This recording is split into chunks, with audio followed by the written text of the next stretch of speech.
Quand je demande aux personnes de mon entourage comment elles se représentent un étudiant international, j'obtiens toujours la même réponse.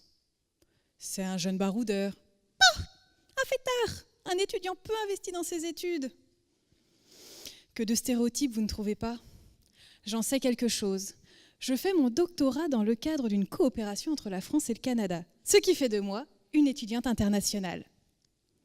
Ça m'a permis de réaliser que derrière ces images stéréotypées, on oublie parfois les défis que rencontrent ces étudiants. L'étudiant international, c'est avant tout quelqu'un qui doit s'adapter et s'ajuster à un environnement culturel inconnu. Dans la recherche, cet ajustement et cette adaptation sont appelés processus d'acculturation. Et c'est justement le fonctionnement de ce mécanisme qui m'intéresse dans le cadre de ma thèse. En général, le processus d'acculturation est représenté sous la forme d'une courbe en W qui suit 5 phases distinctes. Au début, on a un étudiant qui est content de partir à l'étranger. Puis ça se gâte.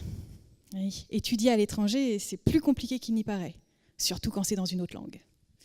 Et là, il commence à se sentir seul, isolé, frustré, déprimé.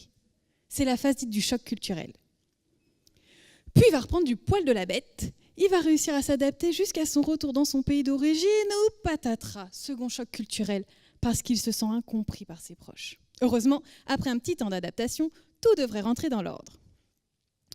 Bon, mis à part le fait qu'on a l'impression de se retrouver dans des montagnes russes à Disneyland Paris, quand on regarde cette courbe, on aurait tendance à penser que l'expérience de l'étudiant est plutôt positive, non ? Et il a surmonté avec brio les 2 chocs culturels. Eh oui, malheureusement, cette représentation traditionnelle est souvent caricaturale. D'un étudiant à l'autre, la courbe prendra une tangente plus ou moins différente. Oui, ça peut être un W, ou un U, ou un L. Et dans ce dernier cas, on est face à des étudiants qui n'ont pas réussi à surmonter l'étape du choc culturel. Pire, ils ont même tendance à écourter leur séjour à l'étranger. C'est là que ma thèse et moi intervenons. Nous proposons des solutions pour éviter que cela n'arrive. Pour mener à bien cette mission, je suis les péripéties d'étudiants internationaux et je retrace leur processus d'acculturation. C'est un peu comme une partie de Scrabble. Je ne sais jamais quelle pièce je vais bien pouvoir tirer du sac. À partir de ce processus, je m'intéresse à un facteur précis en étudiant comment les communautés d'accueil et d'origine influencent ce processus.